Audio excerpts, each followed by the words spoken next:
To drive from this American town to the rest of America, you have to leave America first. You climb into your car, drive north, hand over your passport at a foreign checkpoint, cross an international border, and then, 25 miles later, cross back into the United States a second time. Only then have you actually gone anywhere. This is daily life in Point Roberts, Washington, a 5-square-mile sliver of the United States, hanging off the bottom of a Canadian peninsula, connected to its own country by exactly 0 roads. Every grocery run, every hospital visit, every school morning here means crossing an international border. Twice. And for the roughly 1,000 people who call it home, that isn't a curiosity. It's the entire shape of their lives.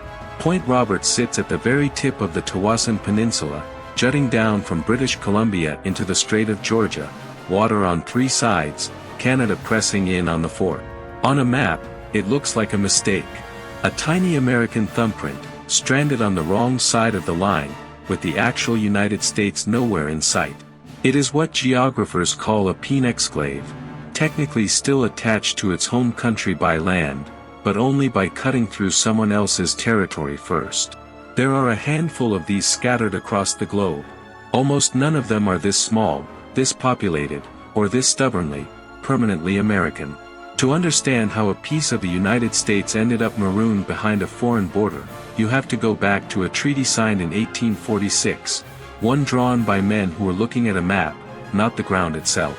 That year, the United States and Britain, negotiating on Canada's behalf, settled a long and tense dispute over the Pacific Northwest by agreeing on a simple, elegant rule: the border would follow the 49th parallel, straight across the continent.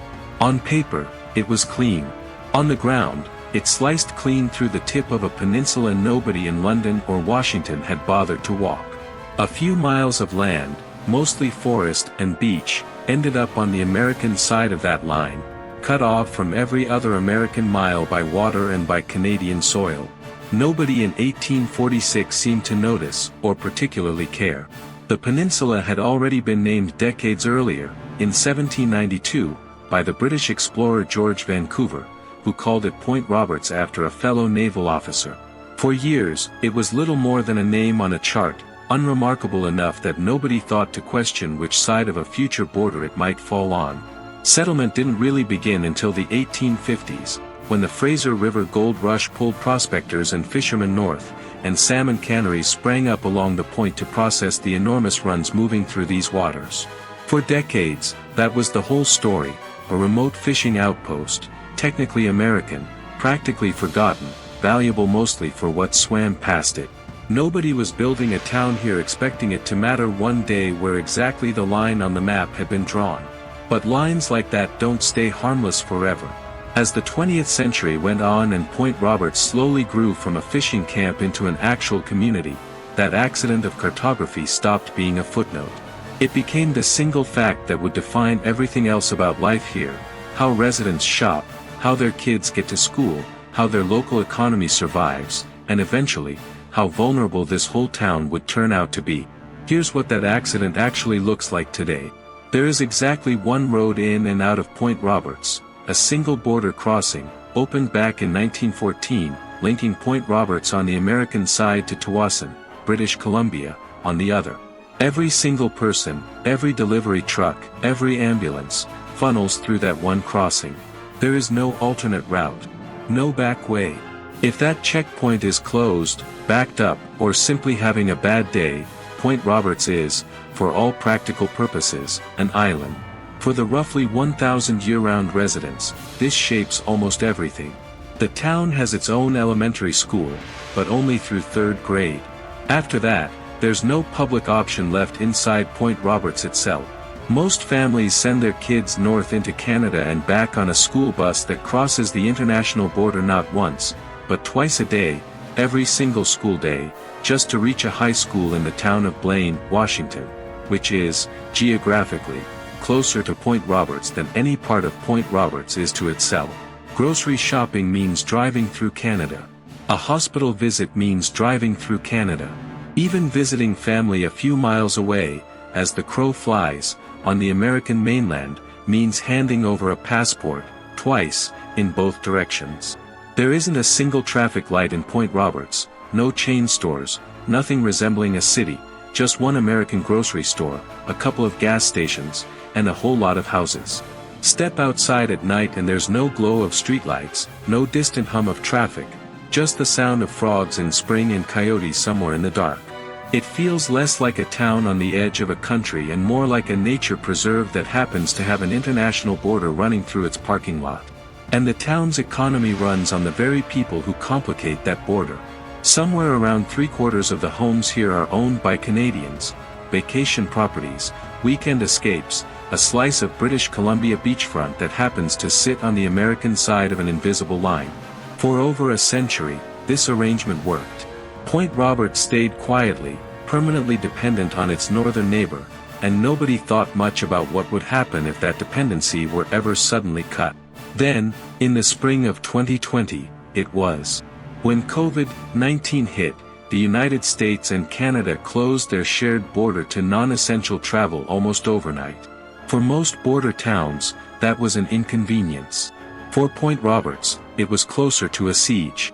With the single road effectively sealed, the town's only remaining lifeline to the rest of America became a twice-weekly passenger ferry, a boat, running a couple of times a week, standing in for the highway that no longer existed for these residents. Groceries ran short. Medical appointments became a logistical ordeal. Families were split, sometimes turned away at the checkpoint while trying to reach a hospital or help a relocating relative move their belongings. Teenagers who normally rode the school bus through Canada twice a day suddenly had nowhere to go, stuck choosing between remote learning and a life on hold. Local health workers ended up testing more than half the town for the virus themselves, simply because reaching an outside clinic had become its own ordeal. Washington's governor personally wrote to Canada's Prime Minister, asking for a special travel exception just so residents could drive the 25 miles home. Local officials estimated that Canadian visitors accounted for something like 85% of all commercial spending in Point Roberts, a dependency ratio wildly higher than almost anywhere else on the northern border. When that spending vanished overnight, businesses that had survived for decades came within months of shutting for good. Eventually, exceptions were carved out. The border eased. The ferry kept running until it, too, was quietly discontinued. Life in Point Roberts crept back toward whatever counted as normal here. But the pandemic had exposed something the town's residents had always half known and rarely said out loud: this place doesn't just depend on Canada. It survives entirely at Canada's convenience. And in the years that followed, that dependency would be tested again, not by a virus this time, but by politics. Starting in 2025, relations between the two countries soured fast. New tariffs on Canadian goods, and repeated talk out of Washington about Canada becoming the 51st state, landed badly north of the border, and Canadians responded the way they know how: they stopped crossing. Cross-border road trips into the United States fell by double digits, then kept falling, month after month, into 2026. Across the country, researchers tracking cell phone movement between the two nations found Canadian visits to American cities collapsing by double-digit percentages in a single year, and border communities were hit first and hardest. For most American border towns, that shows up as a dip in tourism revenue. For Point Roberts, a town built almost entirely on people driving down from Canada to shop, fuel up, and spend, it landed like a direct hit. Local business owners describe watching regular customers, people they'd known for years, simply stop coming, not out of inconvenience but out of principle. One longtime liquor store here has reportedly seen its profits drop by roughly a third in a single year. A gas station that once kept the town moving reportedly sits closed. And the merchants who remain increasingly find themselves in an uncomfortable position, sympathizing, more often than not, with the very boycott that's emptying their parking lots, because they understand exactly why their Canadian neighbors are angry, even as it costs them their livelihood. It's a strange kind of loyalty test that no other American town quite faces in the same way. Somewhere else in America, a boycotted business can chase a different customer base, open a new market, wait it out until sentiment shifts. Point Roberts can't. There is no elsewhere within reach. Every road out, the only road out, leads through the one country currently choosing not to come. So the accident of an 1846 survey line, harmless for over 100 years, has become something else entirely, a pressure gauge for the entire US-Canada relationship, measured in real time by whether a liquor store in a 5-square-mile town stays open. Point Roberts was never supposed to matter this much. It was a rounding error on a map, a fishing camp nobody expected to last. Instead, it became a place where geography, history, and politics all collide on the same quiet residential street, where a kid's school bus route, a family's grocery run, and an entire town's survival all hinge on a border that most Americans will never once have to think about crossing. Point Roberts didn't choose to become a symbol of how fragile a border can make a place. It just happened to be standing on the wrong side of a line, the same way it has been for nearly 200 years.